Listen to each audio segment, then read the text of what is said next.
Module 9, Anatomy on Cone Beam CT Images. Take some time to check the learning outcomes for this module.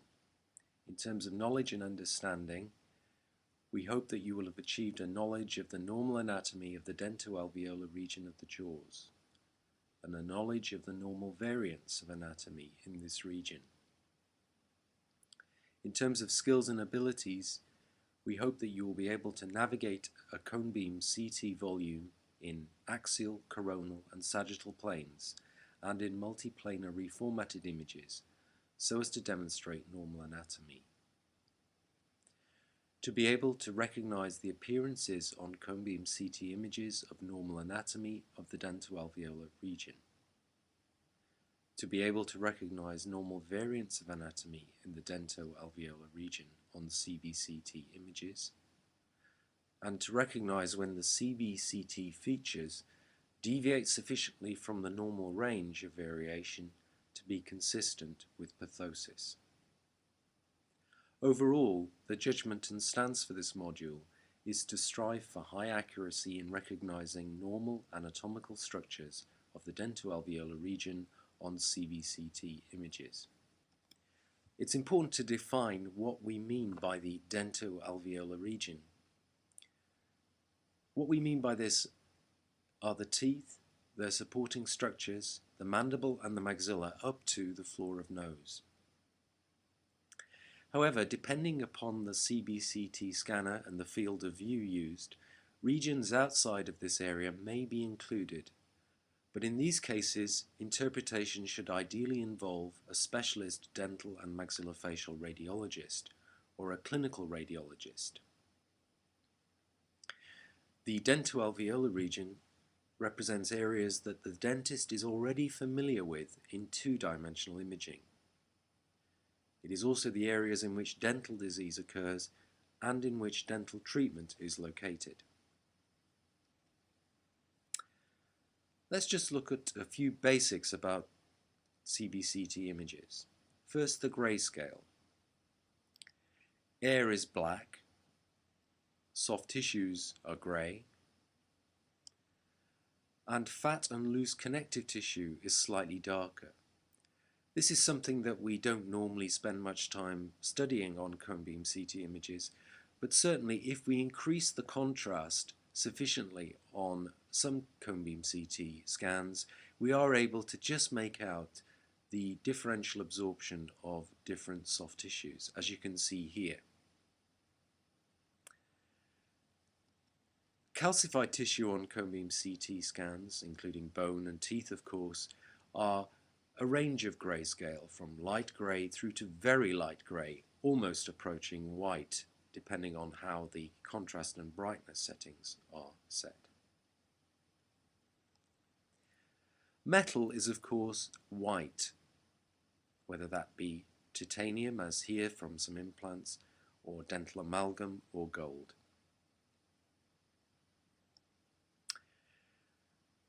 Let's just remember how the CBCT volume is navigated, that we have three major planes to look at the images in: axial, coronal and sagittal. On top of this we have volume rendered images. We also have multiplanar reformatted images where the volume can be resectioned in any desired plane, having rotated the volume in the desired direction. Typically we're talking about panoramic reformatted images and cross-sectional images, such as are most commonly used in dental implant planning. Let's start looking at the anatomy, and we'll work through, first of all, in the axial plane. Let's just remember that when we're looking at axial images, we need to be able to work out which is the right and which is the left side of the patient. Axial slices are viewed as if you were looking up from the patient's feet, as shown on the diagram on the left. It's important to remember this, or otherwise you can get yourself very confused in interpreting the images. What we're going to do is look on our model patient and work up from the bottom of the scan on the right-hand side of the image and gradually go to the top. So here we're at the bottom of the scan, and what we can see here at point 1 is the lower border of the anterior mandible, the symphysis region. Further back we can see another calcified structure which is marked as 2, and this is the hyoid bone. Behind this there's a black area. Now let's remember that black areas represent air, and this is air in the pharynx. Behind this we see another calcified structure, rounded in shape, but with a lateral projection on the patient's right-hand side. There is, of course, a lateral projection on the left, but this is slightly outside the scan volume. This is the 4th cervical vertebra, or C4. We've moved up a little here. We're still in the axial plane, and we see more of the mandible, the symphysis and the anterior parts of the body of mandible. Further back, we see some more pharyngeal air. But in this case, there is a small horizontal grey area, well defined, and this represents the epiglottis. Behind this, we are again in the vertebral column, but because of the position of the section, we're actually going through an intervertebral disc space between the 3rd and 4th cervical vertebra. Let's just look at the anterior part of that scan in a little bit more detail. Again, we can see the mandible, the symphysis, and the anterior body. But on the lingual aspect, directly in the midline, are some projections in a lingual direction. These are the muscle attachments for genioglossus and geniohyoid muscles, called the genial tubercles. In addition, on this magnified view, it's easier to see the detail of the cortical bone and the trabecular bone. This is a different patient, but shows the sort of prominence that we often do see with genial tubercles on an axial scan on the left, and also to help you interpret what you're seeing, a volume rendered image of the same patient. You can see the genial tubercles prominently. Going back to our standard patient, we've moved up a little bit further. Once again, if you use the small image on the bottom right to help guide you through these sections, it will help. We're now going through the body of mandible and the symphysis region, but at a higher level, and this has brought us up to the mental foramina, which you can see marked as number 3 on the patient's left, but also on the contralateral side. As well as that, we still have our pharyngeal airspace, and behind that, our intervertebral disc space between the 3rd and 4th cervical vertebra. Moving up a little further, we're seeing more and more of the mandible coming into the scan plane, including now the angles of the mandible. We can also see that we're seeing some dense areas appearing within the trabecular bone of the mandible. These are, of course, the roots of teeth. Once again, as on previous axial scans, we can see our pharyngeal air and part of the vertebral column. In this case, we're going through the body of the 3rd cervical vertebra. A little higher again, and the images start to become even more familiar to dentists. What we're seeing here are the roots of teeth appearing across the dental arch. We can also again see our pharyngeal airspace and intervertebral disc space between the 2nd and 3rd cervical vertebrae.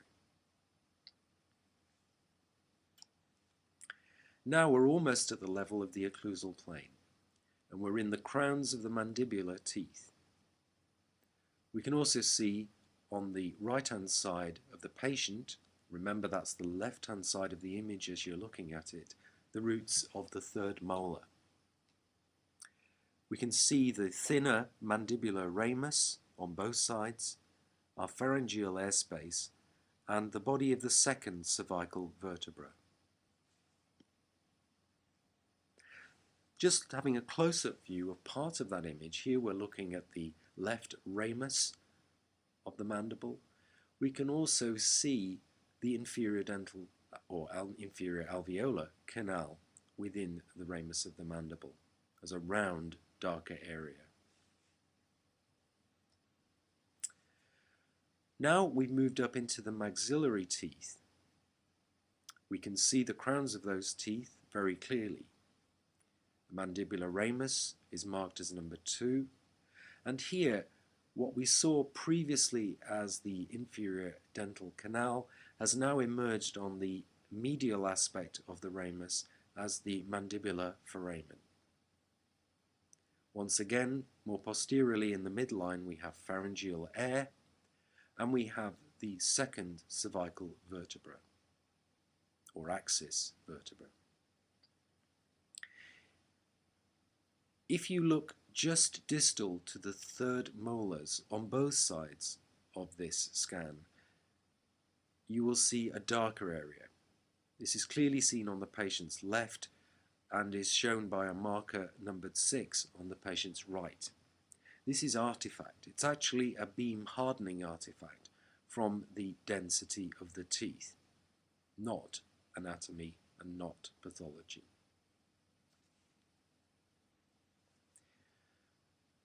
Moving up a little higher, we are now into the maxillary alveolus and the roots of the teeth.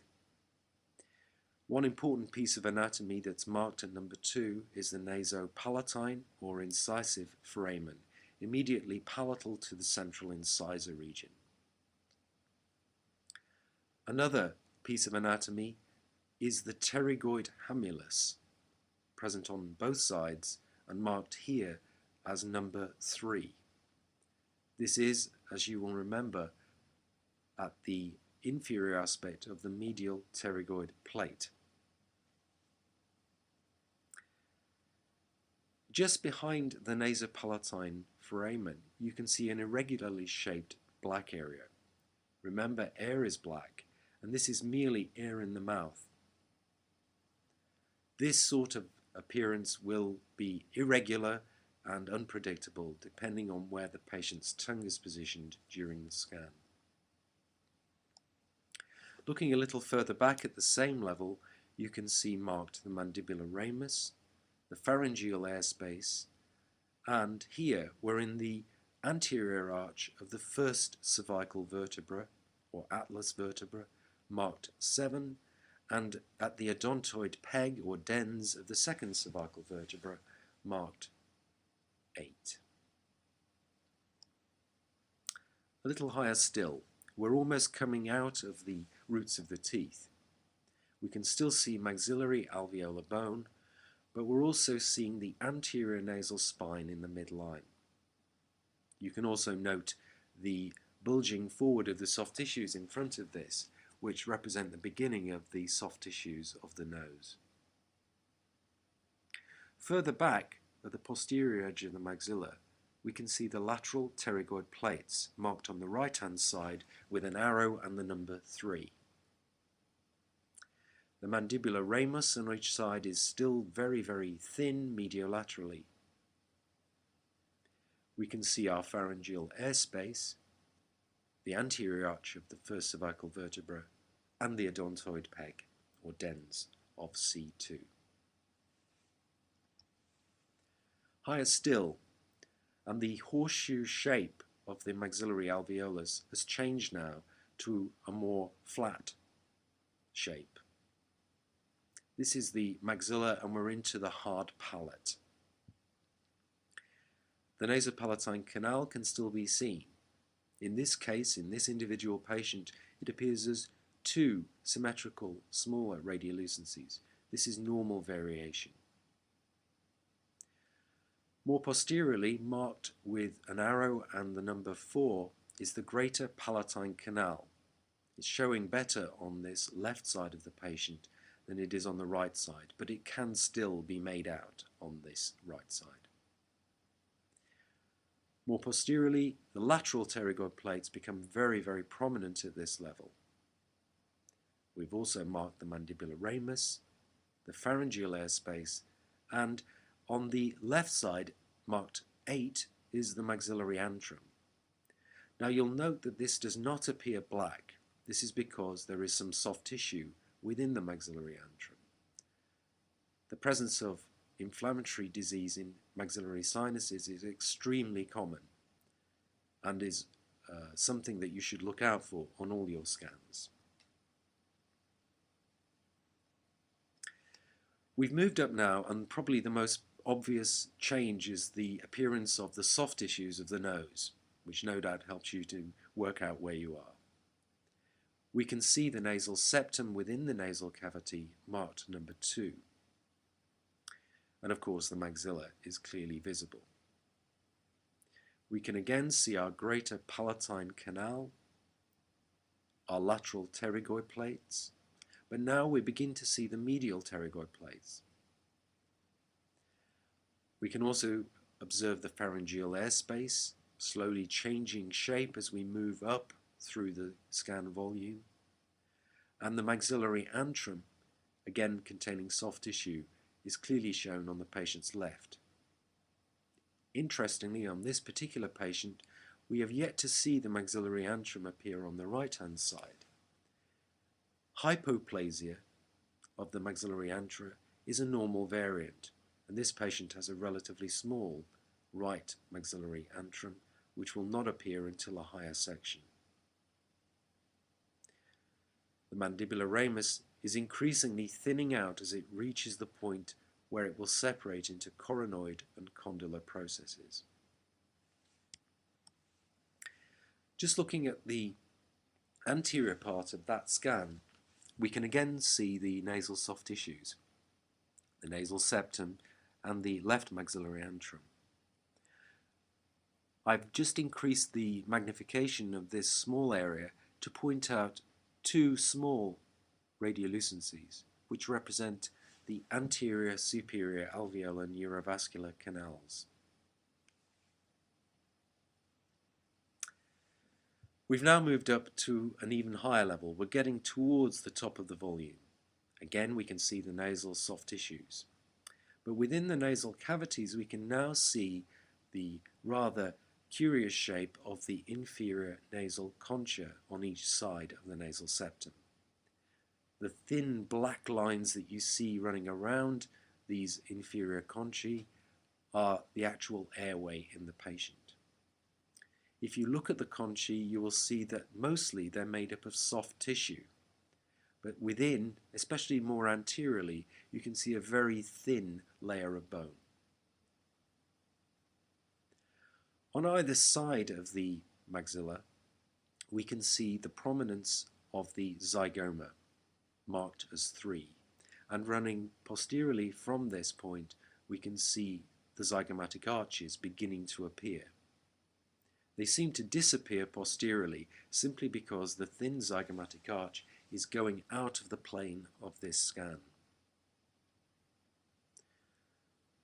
Marked at 5 is the tip of the coronoid process of the mandible. We've now reached a level above the sigmoid notch of the mandible, and the ramus has effectively disappeared. The maxillary antrum has now appeared on the right-hand side of the patient. It's black and therefore appears to be normal. The maxillary antrum on the left is slightly larger, more normal in size in fact, but also contains mucosal thickening and some air bubbles. I've just done a close-up of the central part of that previous scan section, just to show you the rather more complicated anatomy that lies immediately posterior to the maxilla itself. The maxillary antrum is still marked as number 1. We can see the lateral pterygoid plate on the right-hand side marked with a number 2. The medial pterygoid plate is marked as 3 on the patient's left-hand side. The nasal septum again is marked here as number 4. The black area represents the nasopharyngeal airspace. At this level we see some long projections running posteriorly and laterally on either side. This is the pharyngeal recess. At the bottom edge of this scan we can see some bone, and here we're running into the skull base. In fact, we're into the clivus of the occipital bone. You can see where we are by referring once again to the guide image on the bottom right. Between the back of the maxilla and the pterygoid plates we see a little space, here numbered 8. This is the pterygomaxillary fissure. This is actually a different patient, one in which there is no inflammatory change in the maxillary antrum. I'm just showing you this to illustrate that every patient is slightly different, but that the structures themselves are fairly consistent in their presence. I'm also using the opportunity to get you to identify some anatomical points during the course of this PowerPoint. So let's just try that out. I want you to try and identify point A, point B, C, and D. Let's just have a little think about those, because all the points here noted have already been explained in earlier slides. Okay, well, let's give you some answers. Point A is the tip of the coronoid process of the mandible. B represents the maxillary antrum with air in it. C is the zygoma, and D is the inferior concha. Having gone through the scan in the axial plane, let's move on to the coronal plane. This time, again using the small image on the bottom right, you'll be able to see where we're moving from and to. We're going to start anteriorly in the patient.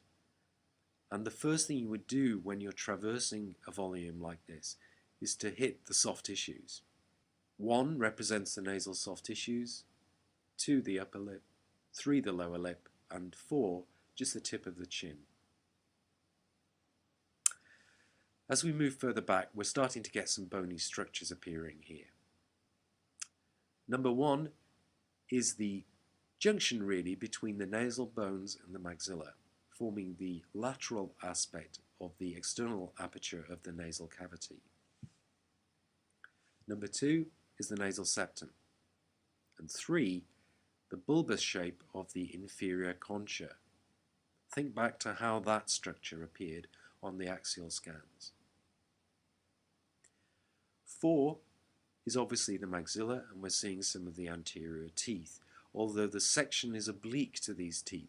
So when we see the superior ends of those roots, we're probably nowhere near the apices. 5 represents the symphysis of the mandible, and the point marked 6 is actually not part of the patient at all. It's the chin rest used during the examination. We've gone back a little further here. Again, the anatomy here is not too difficult to interpret. We can see the maxilla. We can identify the nasal cavities, which again contains the inferior conchae bilaterally and the nasal septum centrally. And the thin black lines running through the nasal cavity are the actual airway. At the bottom of the scan again, we're seeing the symphysis region of the mandible. Just looking at that upper part of that scan in a little more detail, let's look at some other points. We've already mentioned the nasal septum and the inferior conchae, but now we can also see that we're looking at the infraorbital margin on either side. In the midline of the maxilla, one other structure that's very important to pick up on scans that we did point out on axial images is the nasopalatine canal running from the oral cavity to the nasal cavity. On this scan on the left side, there are some arrows and the number 5. This represents the anterior superior alveolar neurovascular canal. It appears on the left side here as two separate radiolucencies simply because the path of the canal is tortuous and it is coming in and out of the scan section. On the patient's right side, diametrically opposite these points, you should be able to see a radiolucent line representing the canal on the right. Just to orient you, point 6, the roots of those teeth, they're canine teeth, so you know roughly where you are in the scan. We've moved back a little further now, and we can see we're into the floor of the orbits bilaterally. We can see the maxilla, and we can see we're in the body of mandible. And I've chosen this section because it also illustrates the mental foramen and the mental canal bilaterally. If we move up to the top part of that scan in a little more detail, probably the most striking thing is the very unusual, odd-looking appearance of the nasal cavity. In fact, this is reasonably normal. We see here the nasal septum being asymmetric, which is a normal variant. We see the inferior conchae, probably with a little bit of mucosal thickening overlying the bones that are central. But we also see on the top edge of the scan the middle conchae beginning to appear on the image. We can see the alveolar bone and that little black area just underneath the hard palate is air in the mouth, marked with a number 7.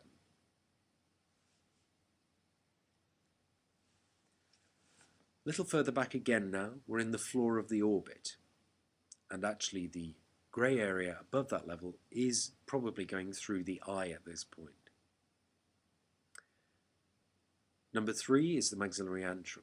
You'll remember from the axial scans of this patient that we have some asymmetry in the size of the maxillary antrum and that the left maxillary antrum contains some soft tissue. At this section we can see a central area of black which represents the residual air in the left maxillary antrum. On the smaller right maxillary antrum we can only see black. Point 4, that small ovoid radiolucency within the floor of the orbit, is the infraorbital canal. 5 is the hard palate. Point 6 is the cheekbone, the zygoma. And at point 7 we can see part of a tooth root.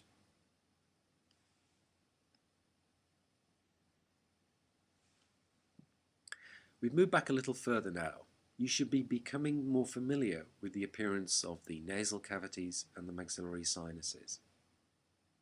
And these can be seen very clearly at point 2, the inferior conchae at point 3, and the middle conchae at point 4. Apart from this, we can see the zygoma numbered 1 on each side. Obviously, we're looking at the mandible at point 5, but note, very importantly, the hollow that is appearing on the medial aspect of the mandible bilaterally. This is the submandibular fossa, a very important anatomical feature, particularly if implants are being placed in the mandible.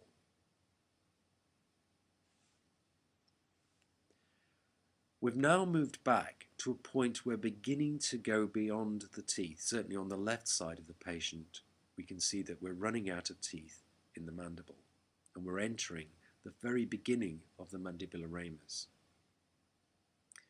Point 1 is now the zygomatic arch. 2 is still the inferior concha, and I think here you can appreciate that the inferior concha on the patient's left, where there was some inflammation in the maxillary sinus, looks relatively large, and this represents some hypertrophy of the soft tissues as a result of inflammation.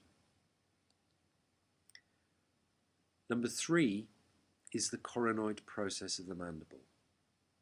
Note how thin the mandible is in this plane. We can just make out the inferior dental canal, on both sides in fact, but marked with an arrow and number 4 on the right hand side. 5 represents again our submandibular fossa. As we move further posteriorly in the mandible, this tends to become even more deep. 6 represents the hyoid bone, which, as you can see on the small image on the right, is just appearing on this section. A little further back still, and we are essentially out of the dental areas. If we look at the top of the scan, we can still see the nasal cavities, we can see the air, but above them we're actually seeing into the sphenoidal sinus on the base of the skull. The base of the skull spreads out either side of the sphenoid sinus, and that is marked as number 2. Number 3 I've marked as soft palate. It's almost impossible to appreciate that that's going to be the soft palate on the coronal scan, but if you look at the small image on the bottom right, I think you'll appreciate that just posterior to the hard palate there is a sloping area of soft tissue which inevitably must be the soft palate. Point 4 is the lateral pterygoid plate. Point 5, the medial pterygoid plate going down to the hamulus. At 6 we have the zygomatic arches, which at this level are very, very thin. 7 represents the mandibular ramus, and we can clearly see the inferior dental canal in either side, marked as number 8.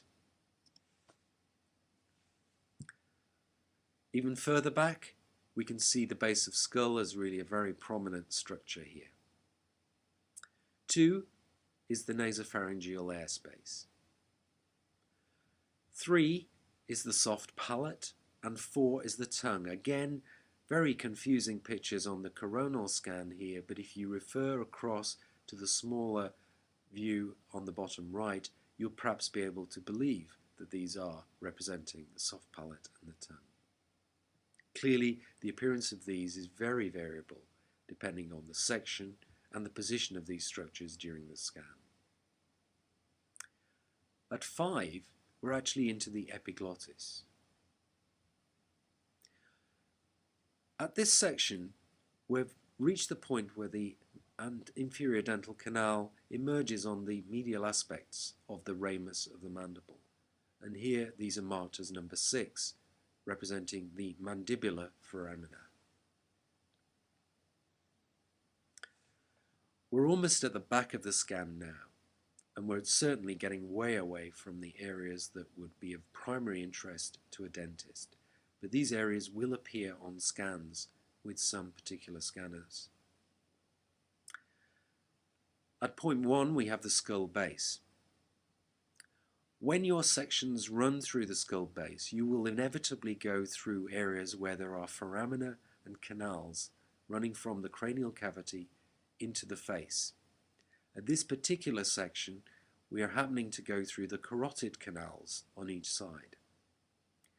It should not really be within the dentist's remit to try and identify these areas because they are outside the dentoalveolar volume. But we're including them here for interest's sake as much as anything.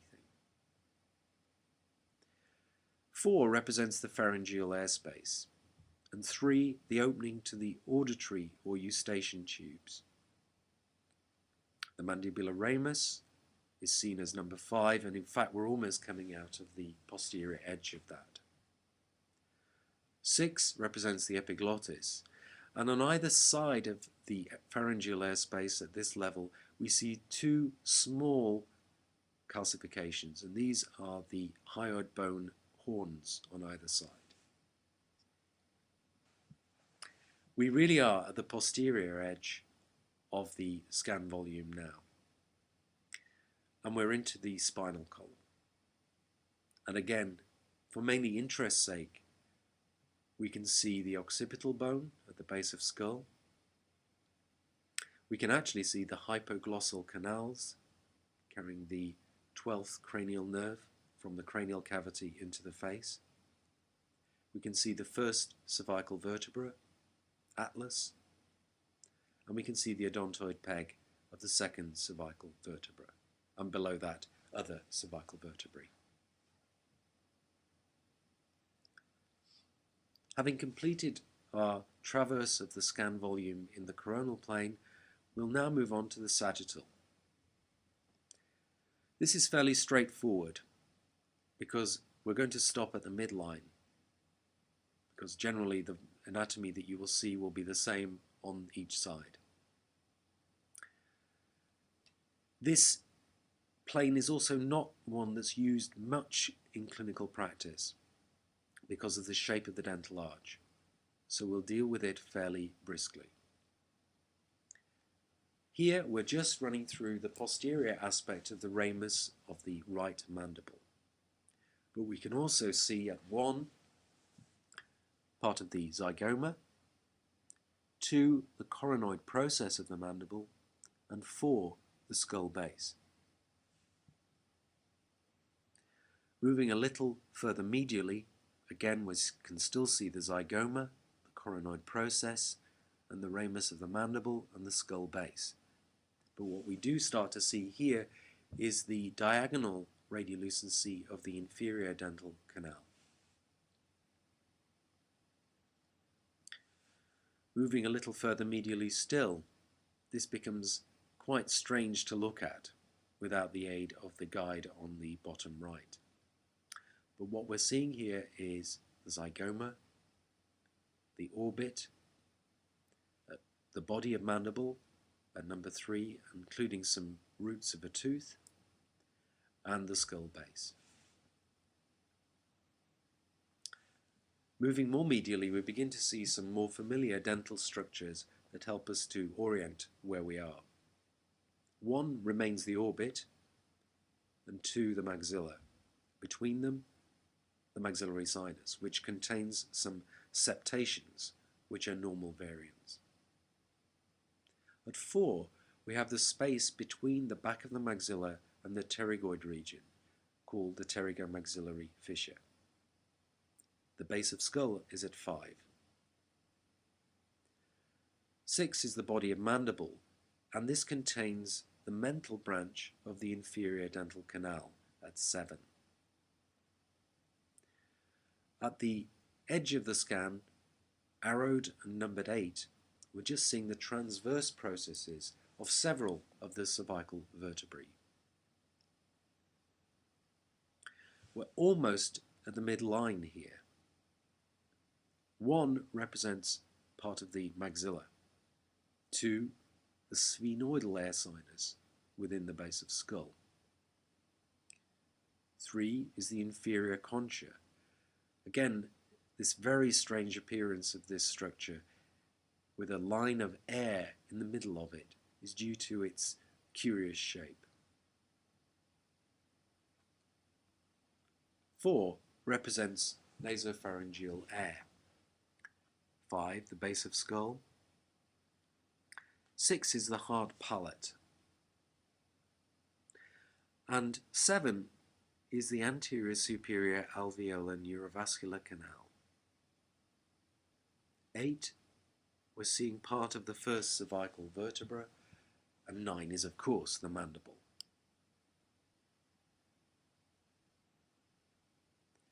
We've reached the midline. 1 represents the sphenoidal air sinus within the base of skull. We can see the base of skull moving back towards foramen magnum, so this is part of the occipital bone here. 3 is the nasal septum. This is a very thin structure and is often deviated to one side or another, so it's unusual to be able to image it in one section in this plane. 4 is a nasopalatine canal. We see this black horizontal line marked at 5, which is air in the mouth between the tongue and the mucosa of the hard palate. 7 is the soft palate. We see its pharyngeal surface, but we don't see its mouth surface because it's in contact with the tongue, which is at 6. 8 represents the anterior arch of the first cervical vertebra, and 9 the second cervical vertebra. At the bottom of the scan volume, we can see the hyoid bone.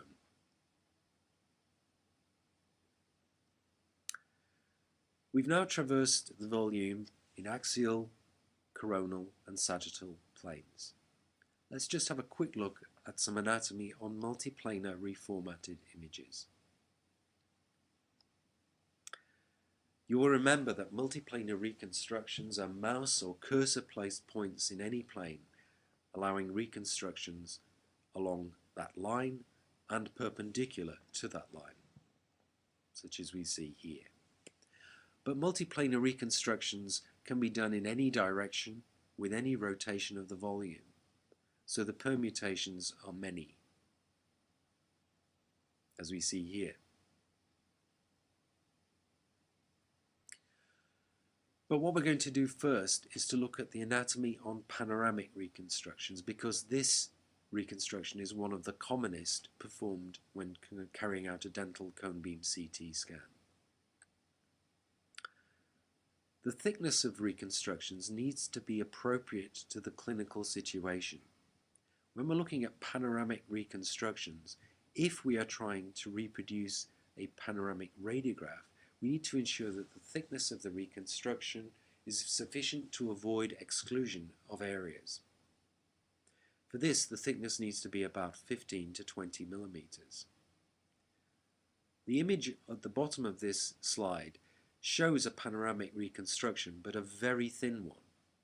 The consequence of this is that although we have quite sharp images of the teeth, some of the roots disappear from the scan, and we also have large, apparently cystic appearing areas in the midline of the mandible and bilaterally below the roots of the molar teeth. This is simply because the section is so thin. If we increase the section, these sort of pseudo-foramina begin to disappear, and we reach a point where it appears very much like a normal panoramic radiograph. Of course, there are uses of very thin sections using this type of panoramic technique. For example, carefully placed thin sections can provide improved visualization of specific structures, removing superimpositions. In this case, we've used a very thin section to image the inferior dental canal on this patient.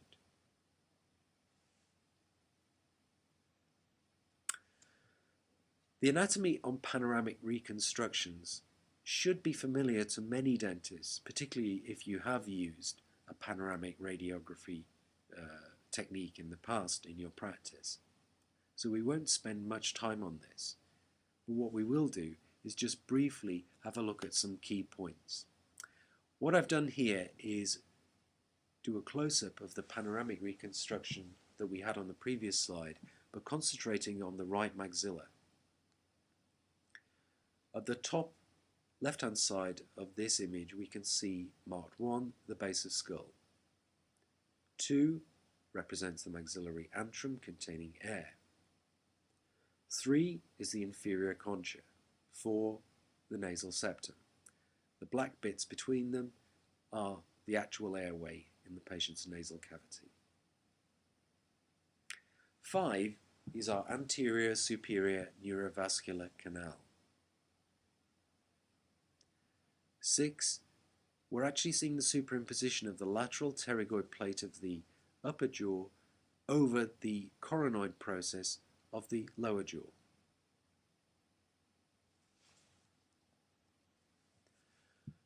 Moving down to the mandible, fairly straightforward anatomy. At 1, we're seeing that superimposition of the lateral pterygoid plate and the coronoid process. At 2, we have the angle of the mandible. At 3, the mandibular foramen. And 4, the inferior dental canal. The mental foramen is seen at point 5. At the lower edge of the mandible, there is a broad light grey band which represents the cortical bone of the inferior border of the mandible. Few of us probably take time to look at this last structure in our patients, but perhaps we should, because it is a good indicator of bone quality and of skeletal osteoporosis status. In this patient, the cortical bone looks good, thick and healthy. What we're going to do now is look at cross-sectional images of the jaws, starting the maxilla and working across from the midline. As earlier in this presentation, the small image on the bottom right acts as a guide to where we are. As you will see, this section is in the midline of the maxilla. At 1, we have some soft tissues of the external nose, and at 2, the upper lip. 3 is alveolar bone, and at 4, we have the midline structure, the nasopalatine canal. At 5, the hard palate, and at 6, the air in the mouth. We've now moved to the patient's right. We're probably in about the lateral incisor region.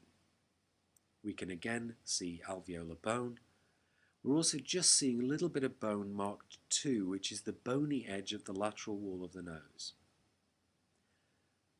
At the upper edge of the alveolar bone, in the floor of nose in fact, we can see just a small dark point. This will be a small neurovascular canal. 4 is the hard palate. We've now moved a little further laterally into the canine region. And we're seeing more nasal anatomy. 1 is the inferior concha. 3 is our anterior superior alveolar neurovascular canal. And we see air in the mouth below the hard palate, marked 4.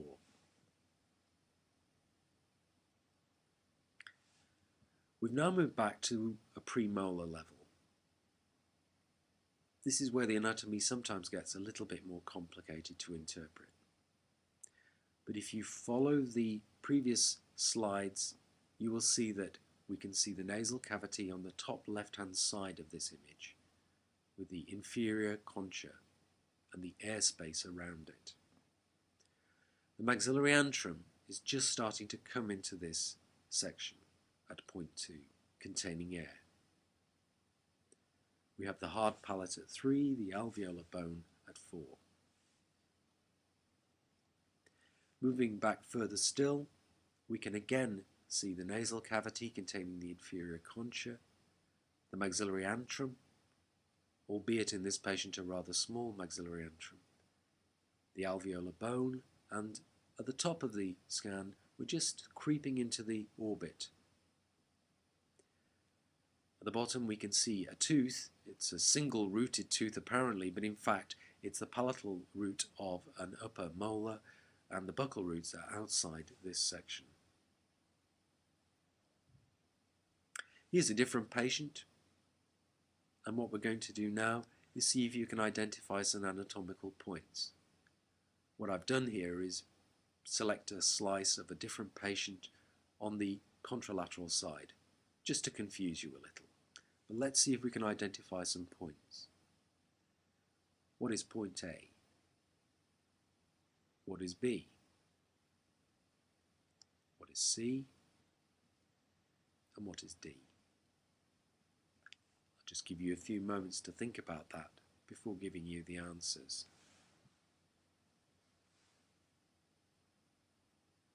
Okay, let's get the answers.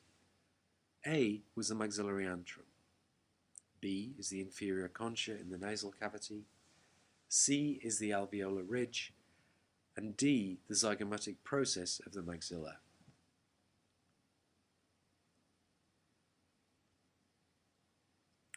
Let's go back to our patient. We're now, as you can see from the image on the bottom right, in the posterior mandible. What have we got on here? Again, the familiar shape of the inferior concha in the nasal cavity. 2 represents the maxillary antrum. 3, the alveolar bone. On the lateral aspect of the maxillary antrum, and also the lateral aspect of the maxilla, we can see a very small radiolucency within the cortical bone. This is actually the posterior superior alveolar neurovascular canal. Well done, we've done the maxilla. Now we're moving into the lower jaw. And we start once again in the midline. What can we see here?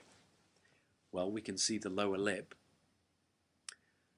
And we can see in the lower part of the symphysis of the mandible a canal, a neurovascular canal, leading to the lingual foramen. We can also really see very well the structure of the trabecular bone here, the cortical bone, and the crown of a central incisor. Moving a little laterally, we can see that the anatomy is relatively unremarkable. All that we're getting here that's different is the shape of the jaw, obviously of major importance in implantology planning. But all we can really see anatomically is this trabecular bone pattern and the cortical thickness. So we've moved around a little further now towards the premolar region. And the most striking anatomical feature here is the mental branch of the inferior dental canal leading to the mental foramen, a critically important anatomical point in dental implant planning. This is obviously a different patient, an edentulous patient containing an imaging guide in the mouth. And it's just worth pointing out that once teeth have been removed, alveolar bone will resorb, and that the position of the mental foramina will appear higher up on the alveolus. In this case, the mental foramina are at the crest of the alveolar ridge. Moving a little further back, we can see a molar tooth root in cross-section. We can also see the submandibular fossa on the lingual aspect of the mandible. Think back to when we were looking at the coronal sections of the volume, and you'll remember this characteristic depression of the medial surface of the mandible in the molar regions. We can also just make out the inferior dental canal in cross-section at 3. A little further back, and we're broadly looking at the same anatomy, but you'll see an accentuation of the shape of the submandibular fossa.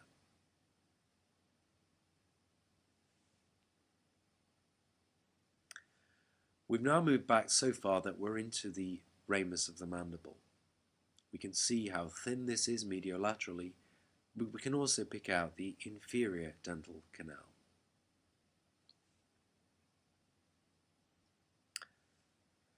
There we've finished our review of the main anatomical features in the dentoalveolar regions on cone beam CT images.